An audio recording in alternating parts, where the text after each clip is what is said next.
Magluluto po kami ngayon ng daing. Pero dito po kami sa labas ng bahay magluluto. Pwede namang magluto sa loob ng bahay. Kaso, syempre, mabaho ang daing. So, dito na lang kami sa labas. This is the daing. Ay, espada ba to? Sorry naman. Yan, daing sa mainit na panahon. Ang init ngayon dito sa California.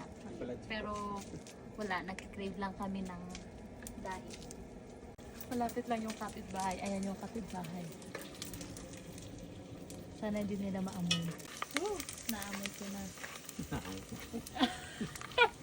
Ang bango. Ito ang lunch namin ngayon. Lunch natin. Crispy. Ayan.